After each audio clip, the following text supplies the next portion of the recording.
On avait prévu ce point presse au début à 11 heures, puisque au début, Renaud Muselier avait prévu de présenter le rapport de la CRC en fin de séance. Je pense que grâce à la pression médiatique, aux articles qui ont été faits ces derniers jours, il a avancé ce rapport et je m'en félicite. Je vais d'abord commencer par certains points qui ont déjà été évoqués, mais qui n'ont pas pu être évoqués en ici parce que sur les temps de parole, nous sommes extrêmement limités. Et notamment concernant les emplois au cabinet. Vous trouverez dans un dossier de presse que je vous remettrai tout à l'heure, j'ai moi-même saisi à l'époque Christian Estrosi, qui était président de l'exécutif, en juillet 2016, afin d'obtenir les contrats de certains collaborateurs et des éléments complémentaires sur leurs fonctions. Depuis juillet 2016, je n'ai jamais eu la moindre réponse. Très clairement, il y a eu, et ça a été dit par la CRC, contrairement à ce qu'on a entendu tout à l'heure, notamment sur les embauches qui ont été faites auprès des vice-présidents, ils ont assimilé cela à un détournement de procédure. Évidemment, gonfler le cabinet du président sans que cela fasse dépasser le maximum de 14 collaborateurs. Très clairement, on a vu se mettre en place au fur et à mesure des années une holding politique via les vice-présidents, qui est totalement regrettable. Néanmoins, au vu d'autres affaires similaires en région Île-de-France ou au Roi, cela semble une habitude d'un appareil LR. Cette organisation semble être un héritage de la période Estrosi, mais il apparaît dommage pour Renaud Muselier ait attendu début 2020 pour régler le problème. Parce qu'il a dit lui-même, dès qu'ils ont été informés, ils ont changé les choses. Là où moi je m'étonne, c'est qu'en début de mandature, le duo Estrosi-Muselier a fait cette fameuse commission de déontologie, avec une déontologue, une juriste, et je m'étonne donc qu'à aucun moment donné, l'exécutif ne se soit tourné vers elle afin de demander conseil. Parce que là, évidemment, elle aurait pu leur indiquer qu'il pouvait y avoir évidemment un risque, notamment sur les embauches auprès des vice-présidents. Concernant, il y a d'autres éléments qui ont été évoqués. Je laisse la parole à Franck Alizot concernant la situation financière, etc. Bonjour. Quelques éléments pour ceux qui n'auraient pas pu suivre l'intervention que je viens de faire en hémicycle, au sujet justement de ce rapport, pour en venir à des considérations quelque peu plus techniques. Déjà, contrairement à ce que dit le président délégué Christian Estrosi, manifestement il ne doit pas écouter l'opposition lorsqu'elle parle. Nous avons souligné, j'ai souligné au nom du groupe, en hémicycle, que évidemment, oui, il y a un progrès, oui, c'est moins calamiteux que sous la gauche. Ok, bon, en même temps, c'est compliqué de faire pire que pire. Donc ils sont fort sympathiques, mais voilà, la gauche, c'est pas notre étalon propre, c'est pas notre étalon de référence. Oui, ça a été un petit peu moins mal que la gauche, mais nous avons eu l'honnêteté de le reconnaître. Maintenant, si la majorité régionale aujourd'hui se réjouit d'être un tout petit peu moins mauvaise que leurs calamiteux prédécesseurs, c'est qu'il y a un petit souci. Prédécesseur, je rappelle quand même, qui avait fait aussi la courte échelle à cette majorité pour accéder à la présidence de la région en 2015, vous rappelez les circonstances politiques. Donc pour vous rappeler en quelques mots ce que j'ai dit tout à l'heure, on avait un souci, on a un souci par rapport aux dépenses de fonctionnement, des gestions, dépenses de fonctionnement. Elles ont été globalement maintenues. Le souci, c'est que ce n'était pas du tout l'engagement de campagne du candidat Estrosi et donc du candidat Muselier. Ce qui était l'engagement, c'était 25% de dépenses en moins. Alors, c'était très ambitieux, c'était démagogique, mais c'était leur engagement, c'est pas moi, c'est le leur. Et évidemment, il n'est pas tenu, parce qu'il n'y a pas eu 25%, il n'y a eu rien. Voilà, il n'y a pas de dépenses, il n'y a pas de réduction, il y a un maintien des dépenses de fonctionnement. Et venant d'où l'on vient, c'est pas du tout une performance, donc il n'y a pas d'effort. Et ça, la Chambre régionale des comptes le souligne. Pareil pour la dette. Sur les dépenses de fonctionnement et sur la dette, on fait moins bien, et c'est là qu'il faut se comparer aux autres régions, et pas à son prédécesseur, on fait moins bien que les autres régions. Voilà.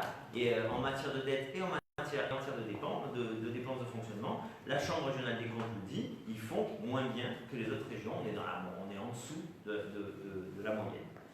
Que vous dire bon, évidemment, les ressources humaines, Frédéric en a parlé, on va en reparler.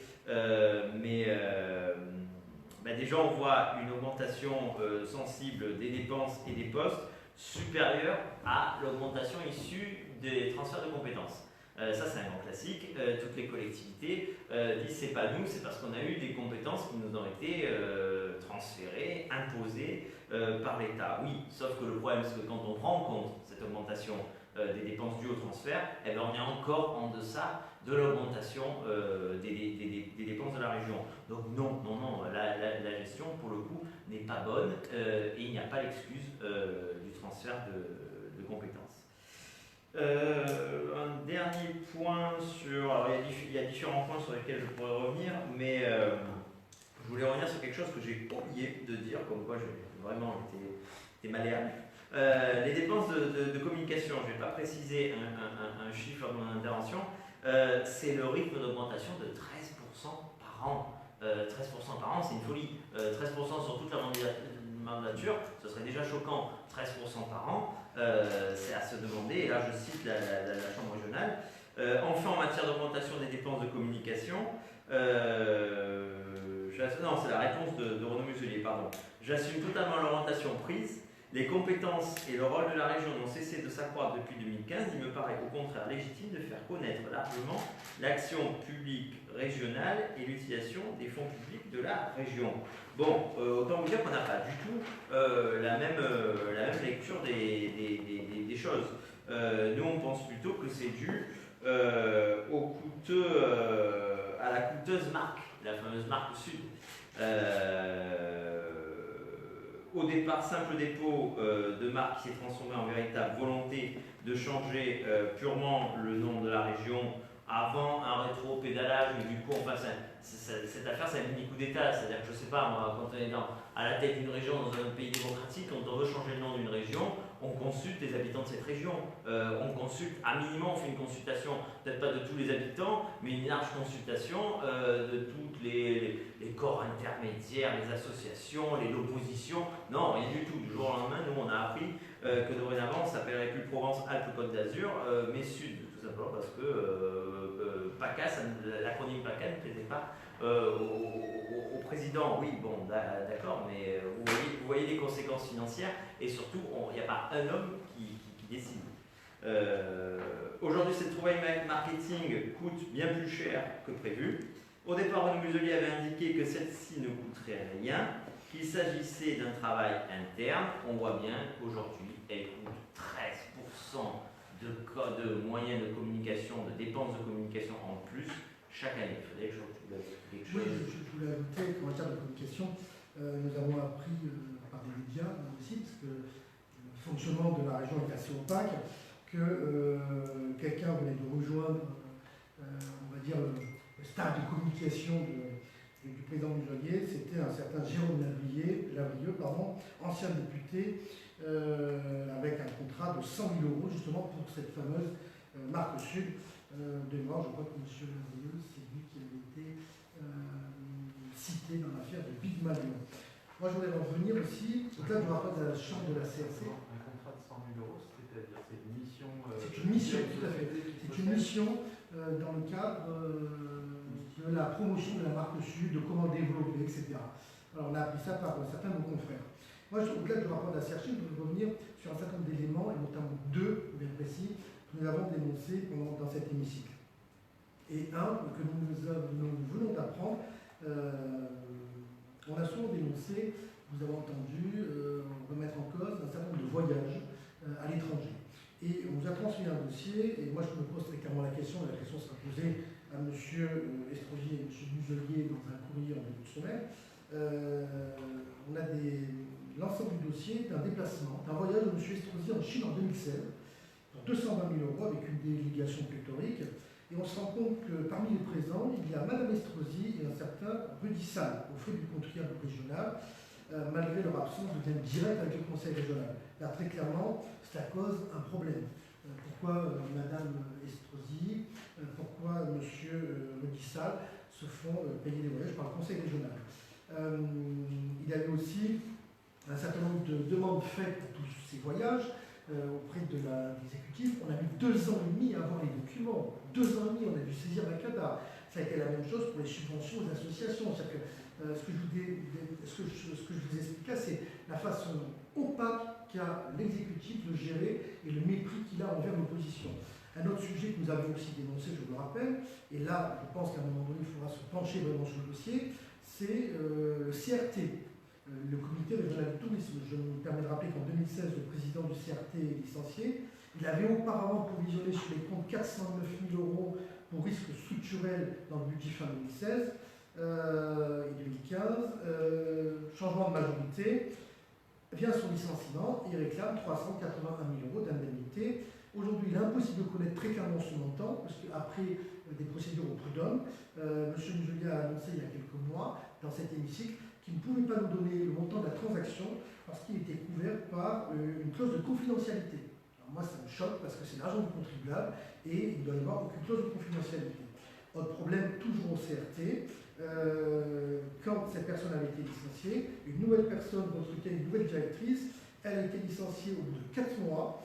Elle réclamait 180 000 € d'indemnité. Là aussi, l'exécutif n'est jamais revenu sur le montant qui a été réellement attribué au final. Donc voilà la situation dans laquelle, aujourd'hui, depuis le début du mandat, nous travaillons. Cela ne nous empêche pas de quand même faire notre travail et on ira évidemment au bout de cette mandature en continuant à faire notre travail. Juste quelque chose à vous donner la parole pour d'éventuelles questions.